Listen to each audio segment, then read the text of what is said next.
A pedra em formato de gavião, que dá seu nome ao pico onde estamos agora, novamente outra vez.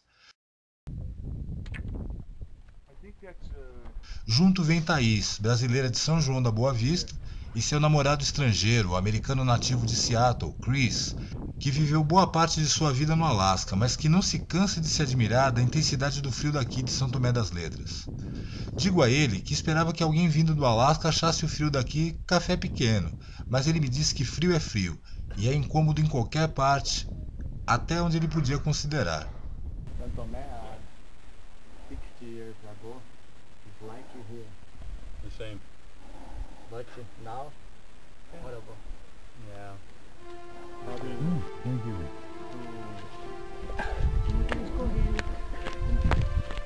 Oh, você não tá filmando não, né, Zé? Eu adoro quando eu tô filmando, as pessoas olham pra câmera e perguntam assim, você não tá filmando não, né, Edu? E aqui está o Marcos. Você nem acha que eu fiz isso de propósito, não? Aqui está o Sidney, Thaís, e lá embaixo está o Cris, em total isolamento, dentro da pedreira. Isso não é isolamento, isso é meditação. Tô ligado. Não, é uma reflexão de alto nível. Isso é quando você absorve toda a energia que vem do plano Azul. E mesmo tão longe, eu posso ouvir o mar, pulsando o oceano, a vida na água, pulsando os oceanos, a viva água. Marcos teve o final da sua poesia rejeitada pela minha câmera, mas seguimos contentes, todos nós. Aqui, Marcos, deixados pelas tropas do exército que frequentam a região em testes de sobrevivência nesse ermo maravilhoso que é o Pico do Gavião.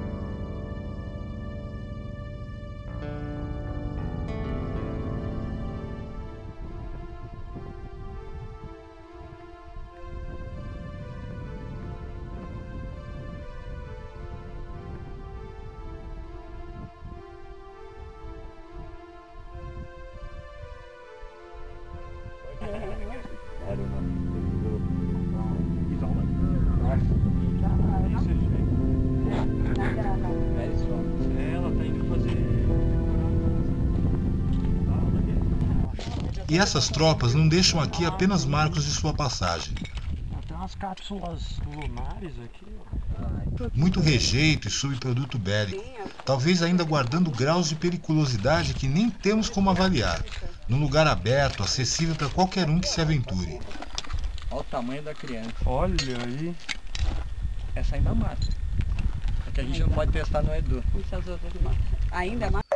No final, passeio pela caverna de Sobradinho, fácil de percorrer, mas uma verdadeira aventura molhada para quem nunca esteve numa caverna, com seu rio passando por dentro e o eterno som das águas correndo.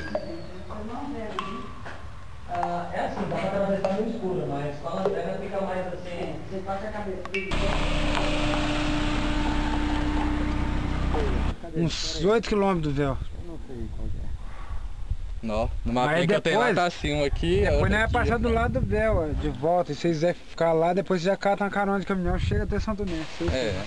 Nem bem Thaís e Cris se foram, mais um casal aparece agora que eu vou com Marcos e Cláudio percorrer o caminho dos peregrinos, que vai daqui até a belíssima Cachoeira de Antares, bem distante daqui e até mesmo do Cantagalo. Eles dois são de Contagem e são bem simpáticos, o que ameniza a viagem debaixo do sol que começa a assolar a região. A bela da tarde. Antares é um santuário de mata fechada, com a queda alta, positivo em termos de declive, maravilhosa, refrescante com um poço muito bom.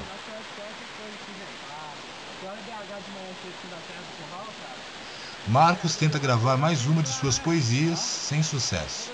Agora é a pouca luz, além do tempo limitado de gravação que eu tenho.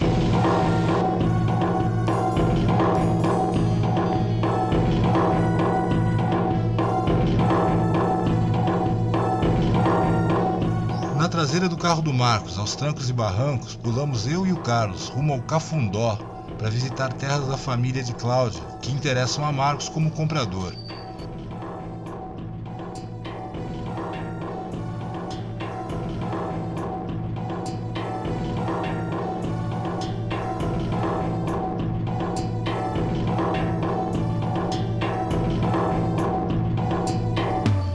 Mesmo eu pensei em comprar terras ali. De difícil acesso para mim, sem um carro, mas definitivamente o paraíso do sossego e do silêncio natural.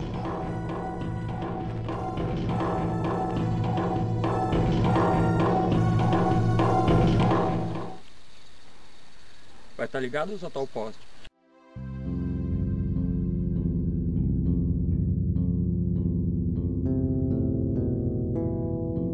Encravado num vale quase que místico em suas feições fechadas. É tudo sossego.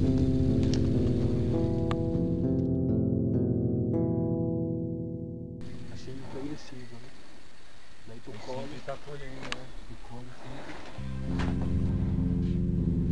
O interior gasto e destroçado pelo tempo e pelo período em que a casa ficou sem abrir. Cláudio comenta que é arriscado abrir a porta da casa sem prestar atenção. Não se sabe, por exemplo, que tipo de bicho pode ter feito morada por ali na sua ausência. O bicho pode ter ou não pernas. Com ou sem pode causar grandes estragos, o que não é recomendado num lugar ermo e distante como Cafundó.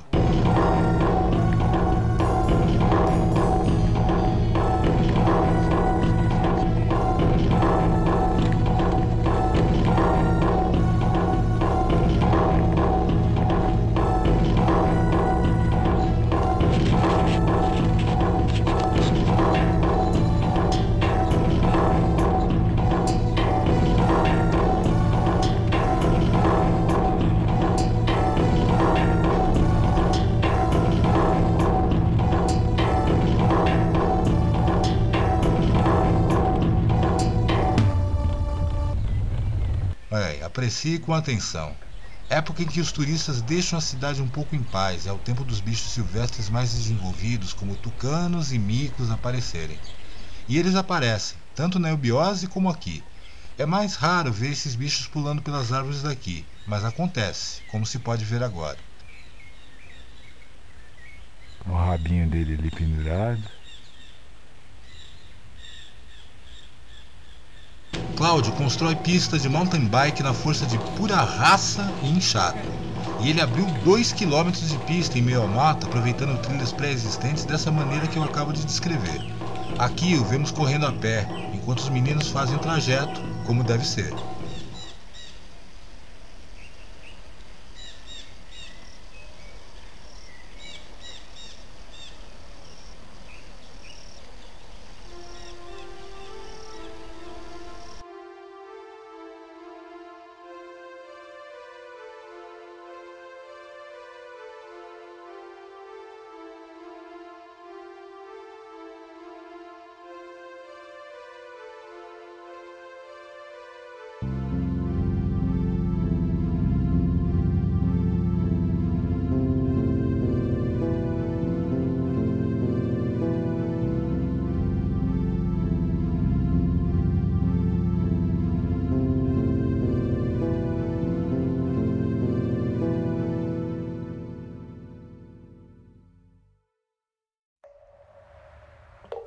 A pirâmide foi um ponto legendário da cidade para mim quando comecei a vir aqui em 89.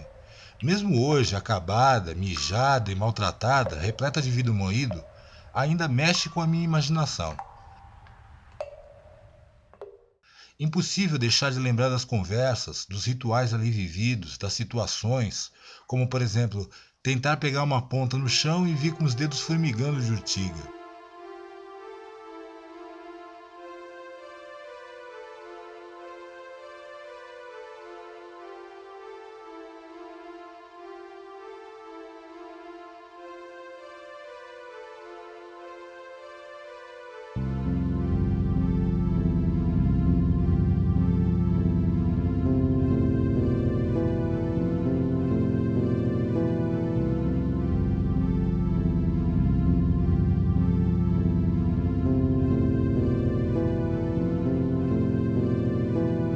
Muito lixo deixado pelos amantes da natureza que adorariam, eles mesmos, encontrar um lugar mais limpo para curtir.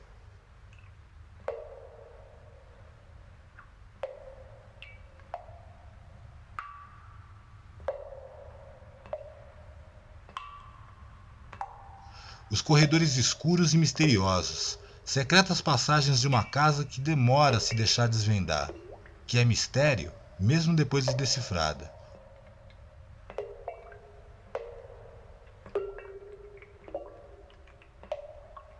aqui tu consegue observar o traçado da trilha da rua.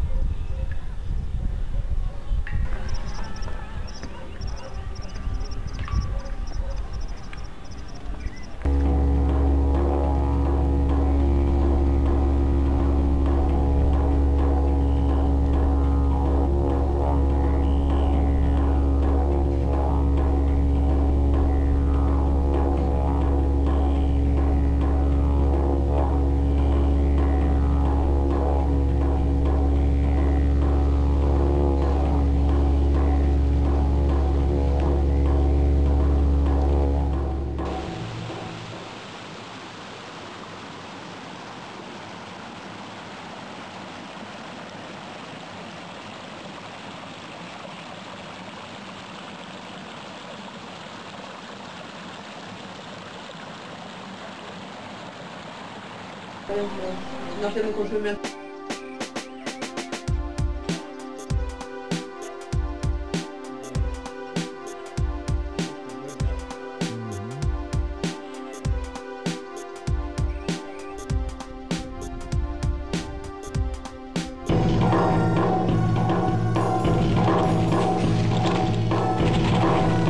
William e companhia descendo o declive radical na direção da mata atrás do restaurante, enquanto Rudá se entrega ao nobre esporte bretão.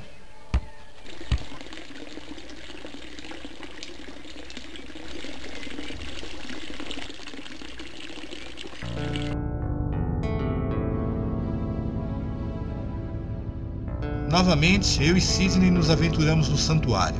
Estar aqui é bom, muito melhor do que muitas das sensações que eu conheço.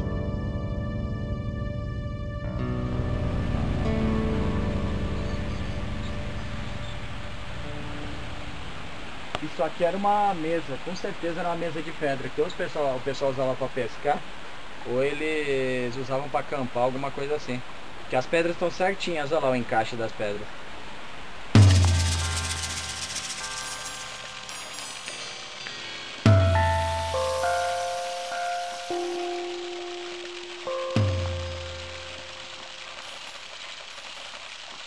A luz natural, o clima ameno da tarde, mais amenizado ainda pelo frescor da floresta ao redor.